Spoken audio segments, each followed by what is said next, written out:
sebelum kita datang dalam membaca dan merenungkan semua kebenaran firman Tuhan, mari kita berdoa.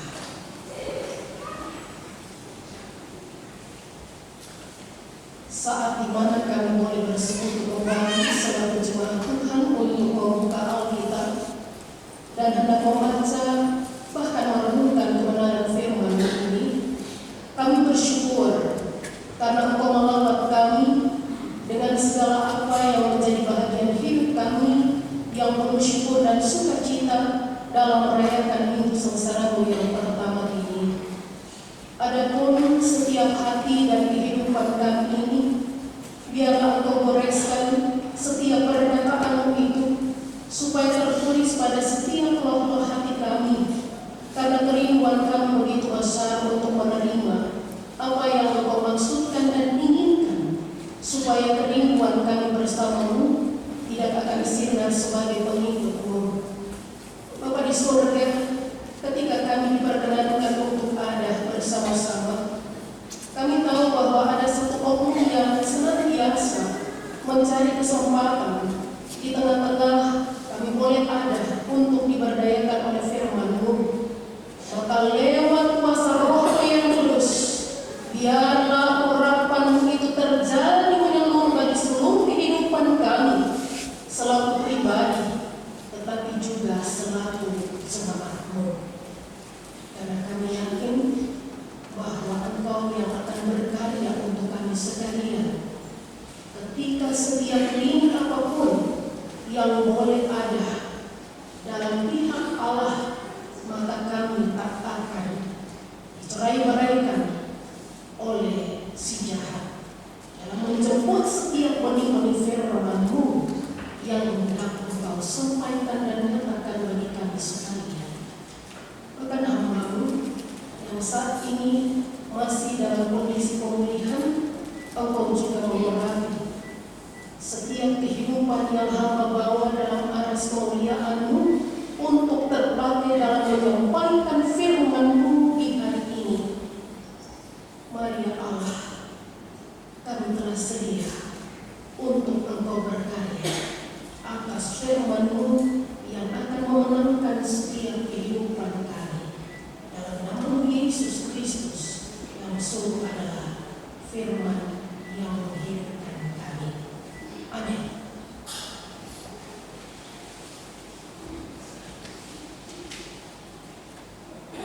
Kitab Ayub pada pasal yang ke-10 ayat 1 hingga ayat yang ke-22 merangkul akan perikop apakah maksud Allah dengan penderitaan. Saya ulang, apakah maksud Allah dengan penderitaan? Firman Tuhan, aku telah bosan hidup, aku hendak melampiaskan keluhanku, aku hendak berbicara dalam kepahitan jiwa. Aku akan berkata kepada Allah, jangan mempersalahkan aku, beritahukanlah aku, mengapa Engkau berperkara dengan aku. Apakah untungnya bagimu mengadakan penindasan, membuang hasil jeripayah tanganmu, sedangkan Engkau mendukung rancangan orang fasik? Apakah Engkau mempunyai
baru terhadap aku.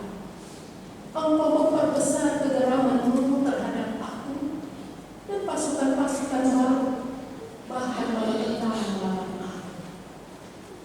Mengapa Engkau menyebabkan aku keluar dari kandungan? Lebih baik aku binasa sebelum orang melihat aku. Maka aku seolah-olah tidak pernah ada. Dari kandungan ibu aku langsung bawa ke kubur. Bukankah hari-hari umurku hanya sedikit? Biarkanlah aku, supaya aku dapat bergembira sejenak, sebelum aku pergi dan tidak kembali lagi ke negeri yang gelap dan gelap pekat, ke negeri yang gelap gulita, tempat yang gelap pekat dan kacau balau, di mana cahaya terang serupa dengan kegelapan. Demikianlah firman Tuhan. Pujian kepada Kristus yang adalah firman yang menghidupkan kita pada zaman ini. Haleluya.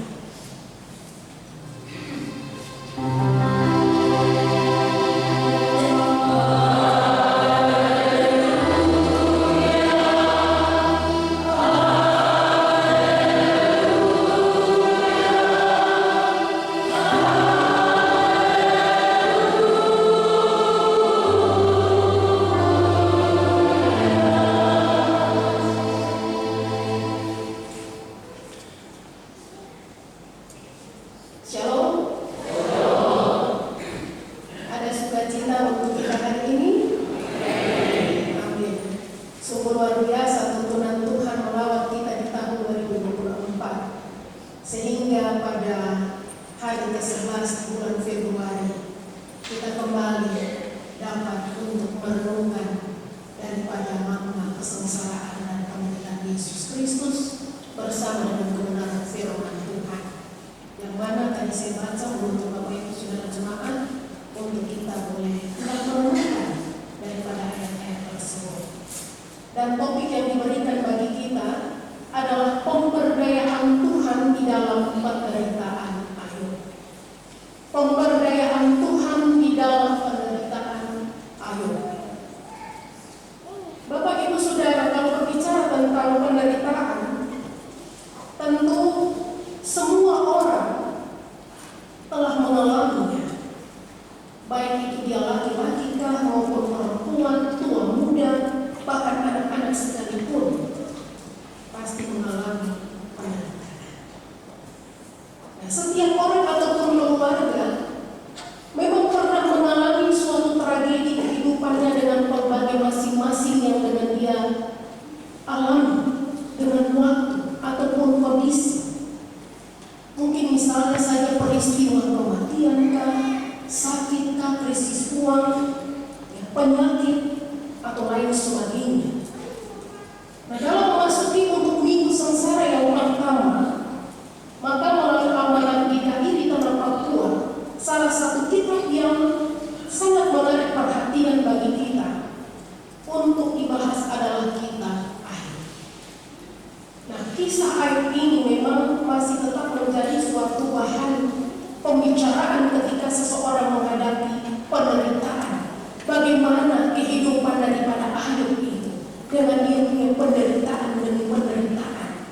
Kalaupun dia dikatakan sebagai orang juga yang saleh, jujur, takut akan Allah, dan juga menjauhi segala kejahatan, namun dia juga bisa mengalami penderitaan yang berat. Nah, Bapak Ibu Saudara, hari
pasal yang ke-10 ayat 1 sampai 22 ini, pertama adalah mencari kehendak Allah dalam penderitaan.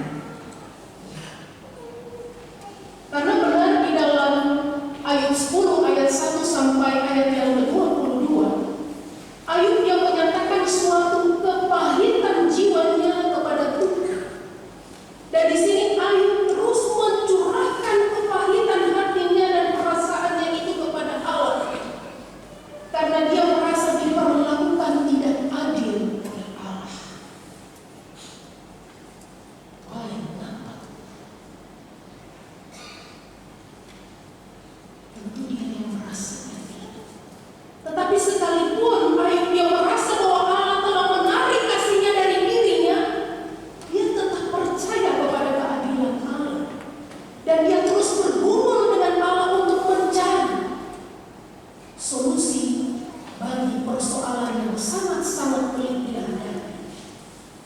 Nah, apabila kita memperhatikan keluhan dan pertanyaan-pertanyaan Ayub yang dia ajukan kepada Allah ini, maka sungguh kita dapat melihat ada betapa beratnya penderitaan yang dialami oleh Ayub, di mana ayat yang pertama dia menyatakan telah bosan hidup.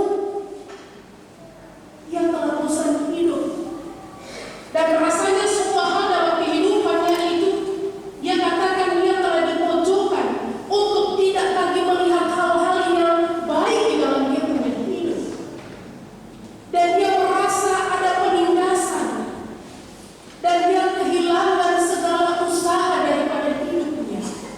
Sebagaimana pada ayat 2, aku akan berkata kepada Allah, jangan persalahkan aku, beritahukanlah aku, mengapa engkau berperkara dengan aku. Juga dia mengungkapkan pada ayat yang ketiga bahwa Tuhan serasa mengukur orang-orang fasik yang mencelakakannya. Ini menunjukkan ketidakadilan. Nah, bahkan rasanya juga dia katakan Tuhan selalu mau mencari-cari dia punya kesalahan, mengusut dosanya, dan kemudian berbalik dan membinasakannya. Bapak Ibu Saudara, tetapi di tengah-tengah beratnya penderitaan yang dialami oleh Ayub ini, ada dua hal positif yang memang dinyatakan kepada Allah. Yang pertama itu Ayub yang menyatakan bahwa dalam segala hal maka hanya Tuhan yang menjadi tempatnya berkeluh kesah dan menyatakan penderitaannya. Satu hal positif yang kita lihat dari pengajaran pertama, di mana mencari kehendak Allah dalam penderitaan ini, di sini Ayub kita lihat ada satu hal yang dia nyatakan bahwa dalam segala hal maka hanya Tuhan itu saja yang menjadi tempatnya untuk berkeluh kesah, dan dia mampu untuk menyatakan semua penderitaan-penderitaannya. Bapak Ibu Saudara, hal pertama yang kita kaitkan sebagai suatu hal yang positif di sini menunjukkan bahwa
apalagi yang kita miliki dalam posisi kita sebagai orang percaya, bisa menjadi bahagian yang kita lakukan sengaja maupun tidak sengaja, memperluas segala konflik ataupun masalah dan penderitaan yang terus ada dalam kehidupan kita, dan itu tidak menjadi titik temu atau jawaban bagi kita. Karena sebenarnya kita tahu Tuhan punya waktu yang begitu cukup banyak untuk kita berjumpa. Cukup banyak hal yang harus kita sampaikan kepadanya melalui doa, ketenangan atas diri kita sendiri untuk menghadapi segala penderitaan, kesulitan, dan berbagai hal yang menghimpit kita. Mungkin kita bilang, "Yo, saya percaya Tuhan." Tapi ketika kondisi dan situasi yang bisa saja membuat kita tidak melakukan dan membawa dia dalam harapan, mengandalkan dia sebagaimana kita ketahui kita harus mengandalkan dia, tapi itu tidak memberikan solusi untuk bagaimana kita berkontribusi dengan Allah. Tetapi kita melakukan apa yang kita mau, kita kehendaki. Oleh karenanya, setiap hal yang kita lihat daripada ayat ini, bagaimana dia menjadikan Tuhan itu sebagai sosok pribadi yang menjadi keintiman bagi hidupnya ketika dia mengalami situasi, mengalami kondisi yang tidak memungkinkan baginya lewat penderitaan. Bapak Ibu Saudara, hal yang kedua adalah di dalam keluh kesahnya kita melihat bahwa Ayub dia tetap mengakui Allah sebagai pembentuknya. Luar biasa sekali. Saya ulang baca ini, saya katakan luar biasa sosok Ayub. Dia sampai sebegitu jauh melihat bahwa dirinya siapa atau siapakah aku, sehingga dia mengakui dia sebagai sang pencipta. Karena pada ayat 8 dia ungkapkan, "Tanganmu-lah yang membentuk dan membuat aku, tetapi kemudian engkau berpaling dan hendak membinasakan aku." Nah, maka sesungguhnya kita melihat juga bagaimana penderitaan tidak menghalangi Ayub ini untuk melihat karya Allah. Allah dengan segala rencana dan karyanya itu tetap menjadi bagian dari hidup Ayub, sekalipun di dalam penderitaan dan beban yang sangat berat. Nah, hal ini membuktikan bahwa iman yang dimiliki oleh Ayub ternyata tidak tertutupi oleh penderitaan ataupun beban hidupnya. Seringkali hal inilah yang juga tidak terjadi dalam kehidupan orang-orang percaya. Ketika kita mengalami masalah dan penderitaan hidup, seringkali yang kita lihat itu hanyalah besarnya masalah dan bukan besarnya kuasa Allah. Karena ketika kita hanya mampu untuk memandang besarnya masalah dalam hidup kita, maka kita akan menjadi semakin takut, semakin khawatir, dan tidak lagi akan mempercayai Allah dengan keunikan daripada setiap pertolongan. Tapi ketika kita mau untuk pandang bagaimana besar kuasa Allah dalam hidup kita, maka kita juga akan melihat banyak solusi yang Allah akan berikan dan buat bagi seluruh kehidupan kita. Dan di sini kita akan lihat betul besar kuasa Allah dalam hidup kita.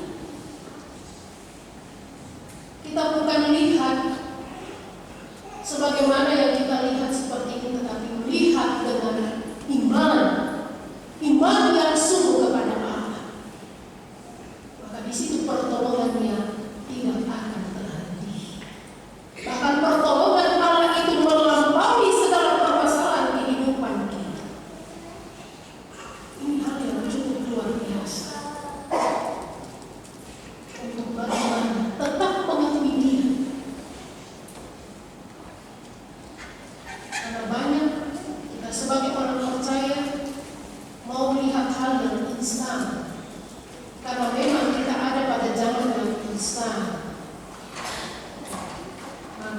instan, transportasi instan, dengar firman Tuhan juga instan.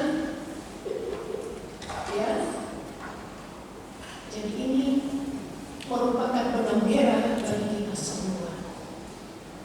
Mau umatkah, mau hambakah, kita harus kembali untuk melihat bagaimana keyakinan, imanan kita yang telah bertumbuh dalam mengenal Dia semakin membentuk kita daripada masanya yang penderitaan. Yang kedua, pelajaran yang kedua adalah penderitaan sebagai cara untuk hidup di dalam Allah. Pengajaran yang kedua ini adalah menunjukkan penderitaan itu sebagai cara untuk hidup di dalam Allah.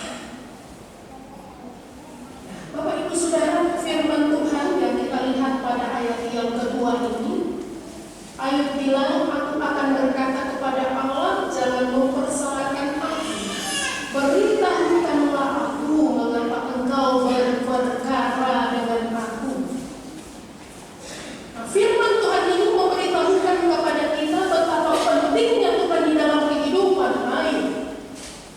Sekalipun Ayub yang mengalami penderitaan yang sangat berat, termasuk bagaimana rusak tubuhnya oleh penyakit parah yang menyiksanya, tetapi Ayub dia tidak pernah berdoa untuk memohon dia punya kesembuhan dengan sakit parah yang sedang dia alami untuk tubuhnya. Ayub tidak minta kesembuhan kepada Allah, bukan karena dia tidak menginginkannya, tetapi menurut Ayub itu ada satu hal yang sangat penting dari kesembuhan tubuh yang bersifat fana dan sementara, yaitu apa? Kesembuhan rohani. Kesembuhan rohani. Saya biasa bilang begini, sakit itu bukan kita berdoa obat saja, berdoa tangan dan lain sebagainya, tapi kita berdoa untuk berteguh iman daripada yang si sakit. Amin. Karena bukan dan segala macam itu yang kita preteli untuk kasih sembuh, bukan. Iman dulu. Iman yang menyembuhkan, bukan obat yang menyembuhkan. Maka di situ kita katakan Yesus yang menyembuhkan. Jadi berdoa itu berkat ini, jangan. Kita harus ubah berdoa kita. Teguhkan iman itu supaya sakit yang ada padamu ini lenyap. Obat itu perantara, betul, ada kasihannya. Tetapi yang lebih dan sumber kasihan adalah iman, keyakinan kita yang sungguh kepada Dia. Maka segala apapun dapat disembuhkan. Saya mau bersaksi bahwa saya sakit sampai dengan saat ini saya tidak minum obat. Cuma kemarin itu saya ingat, oh iya ada obat. Saya hanya berdoa dan minta Tuhan Yesus tolong kuatkan iman saya dan pulihkan saya. Dan benar, saya rasa sakit itu hilang. Bukan saja ketong kasih tahu, tapi ketong juga harus alami dan ketong harus nyatakan yang harus ketong saksikan. Supaya kesaksian itu akan menjadi tanda hebat dari satu pada satu. Amin. Gitu. Jadi tidak ada yang mustahil.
Dan ketika Allah menjawab hidupnya, maka Ayub yang merasakan bahwa Allah menerima kehidupannya, menerima kehadirannya, menerima keberadaannya, karena diterima oleh Allah sebagai miliknya.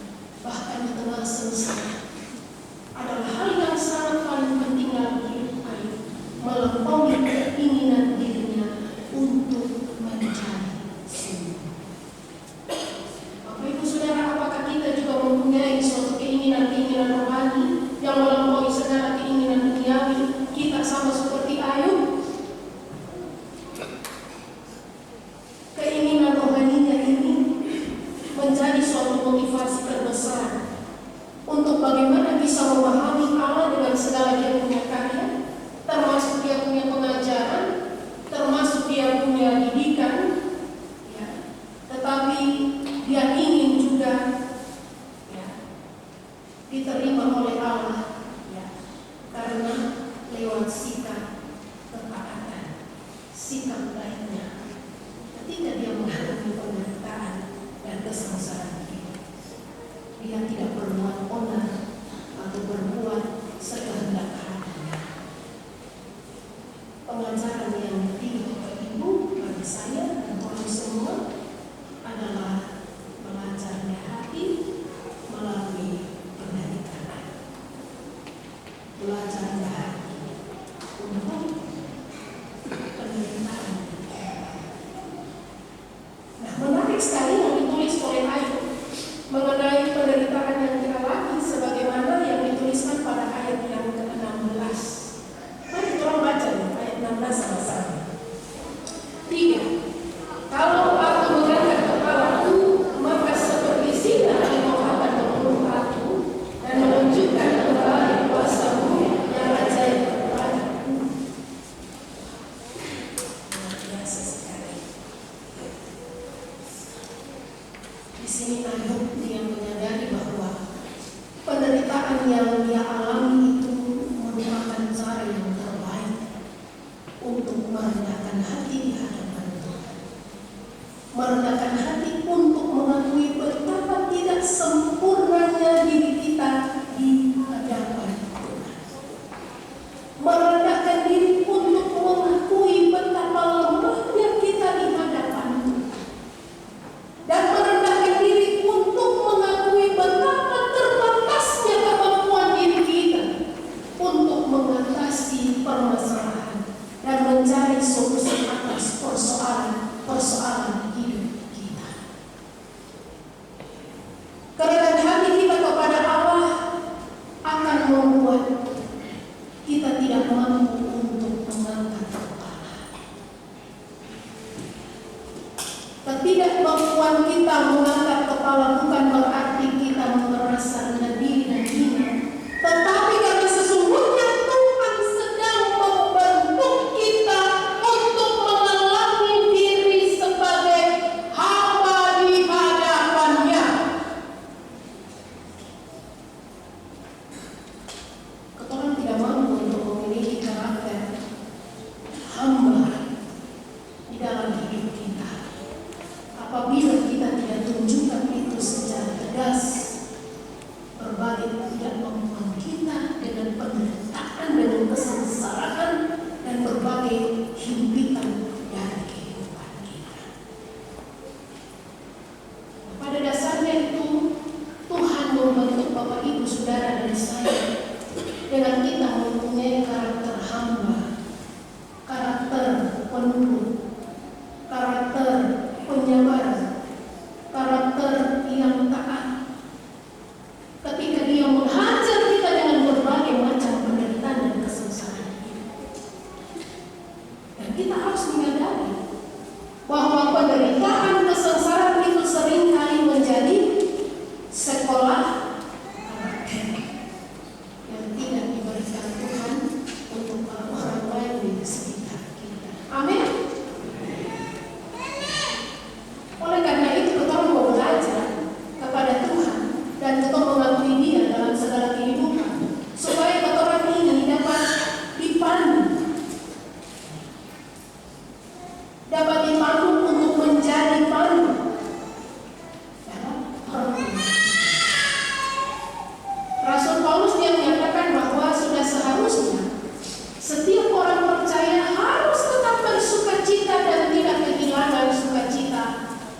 untuk menghibur dan mengambil bagian dalam kesengsaraan Kristus. Orang percaya tidak sendirian untuk mengalami penderitaan dan kesengsaraan hidup, tetapi semua orang kudus Allah yang ternama itu pun juga telah mengalami kebenaran Alkitabiah bahwa hidup benar di hadapan Allah adalah ketika kita menjadikan Allah sebagai bagian hidup kita, dan kita pun tetap berkomitmen kepada jalan-jalan dan standar-standar Tuhan yang Tuhan kehendaki ketika kita mengalami penderitaan di dalam dunia ini bersama dengan Kristus. Bapak Ibu Saudara, ketiga hal daripada pengajaran yang membawa kita untuk merenungkan dalam memasuki Minggu Sengsara Yesus Kristus yang pertama di tahun 2024 ini, saya memberikan satu ilustrasi dari ketiga pengajaran yang telah diberitahukan firman Tuhan itu kepada Bapak Ibu Saudara sekalian. Ilustrasinya begini. Ada seorang anak perempuan, dia mengeluh kepada dia punya ayah tentang kehidupan yang sangat-sangat berat. Dia sudah tahu lagi apa yang harus dia lakukan, dan akhirnya dia hendak menyerah karena dia merasa capek, terus berjuang dengan dia punya persoalan dalam kehidupan. Satu persoalan telah teratasi, muncul lagi persoalan yang lain. Lalu dia punya ayah ini adalah seorang koki. Dia bawa anak perempuan ini ke dapur, dan di sini dia mengisi 3 panci dengan air. Ya. Kemudian dia menaruh ketiganya ini di atas api. Segera air di dalam panci-panci itu mendidih, ya. Maka panci yang pertama itu dia masukkan beberapa wortel. Nah, ke dalam panci yang kedua dimasukkan lagi beberapa butir telur. Dan panci yang ketiga atau terakhir dimasukkan itu biji-biji kopi. Lalu dia biarkan ketiga panci itu beberapa saat tanpa berkata sepatah kata kepada anaknya. Nah, sang anak ini mengatupkan mulutnya dan duduk bersama lagi. Ya. Dan dia keheranan ketika melihat apa yang dia punya ayah kerjakan. Setelah sekitar 20 menit, ayahnya itu matikan kompor. Lalu diambilnya wortel-wortel yang diletakkan di dalam mangkok, ya, pada panci pertama itu. Lalu kemudian dia ambil juga telur-telur yang telah dia bawa dari panci yang air mendidih itu, dia taruh ke dalam mangkok. Dan yang berikut terakhir dia tuangkan kopi ke dalam cangkir. Segera sesudah itu dia balik dan bertanya kepada dia punya anak, "Sayang, apa yang kau lihat? Wortel, telur, kopi." Ya. Terus anaknya bilang, "Ya, yang saya lihat wortel, telur, dan kopi yang masuk taruh ini." Lalu dia punya anak bilang, mendekat, dan dia meminta anaknya itu mengambil wortel dan merabanya, dan dia melakukan apa yang dikatakan oleh ayahnya. Dan di sini dia katakan wortel-wortel itu tersembunyi. Kemudian ayahnya ini minta untuk dia mengambil telur lagi dan memecahkannya. Setelah mengupas kulitnya, si anak itu mendapatkan telur yang matang dan yang keras. Lalu yang terakhir, sang ayah meminta untuk anaknya menghirup kopi. Dia tersenyum saat mencium aroma kopi yang sangat harum.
seperti wortel yang kelihatan keras, tetapi saat berhadapan dengan kepedihan dan penderitaan menjadi lembek, lemah, kehilangan kekuatan.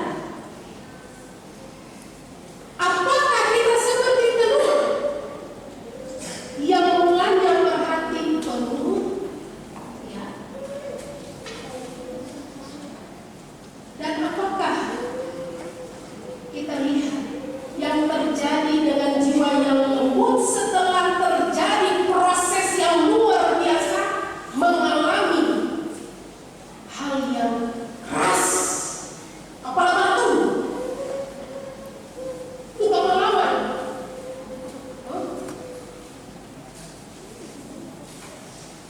Kulit luar memang sama, tetapi apakah itu akan menjadi keras, kepala batu, pahit, tegar hati, pemberontak,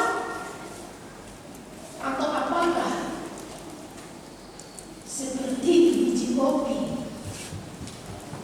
membawa air panas, hal yang membawa kepedihan itu bahwa pada saat puncaknya ketika mencapai 100 derajat Celcius, ketika air menjadi panas, rasanya justru menjadi lebih enak. Kalau kopi yang ada masih orang bilang pukul dia punya harum toh, enak toh, luar biasa. Apabila Bapak Ibu Saudara dan saya seperti biji kopi, maka ketika segala hal seolah-olah dalam keadaan yang terburuk sekalipun, kita dapat menjadi lebih baik dan juga bisa membuat suasana di sekitar kita ini menjadi lebih baik. Bukan baik-baik saja, tetapi menjadi lebih baik. Dan bagaimana kita memasuki minggu kesengsaraan Yesus Kristus yang pertama ini dalam menghadapi pergumulan yang sedang kita alami saat ini, yang sedang kita hendak cari solusi jalan keluar. Apakah berkenan nanti seperti wortel, telur, atau kopi? Firman Tuhan menangkan kehidupan kita. Ayub telah bersaksi, kita juga mau menjadi seperti Ayub pada masa yang sama ini. Tuhan memberkati kita dengan firman. Amin.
Orang jalan kenyataan begitu kan.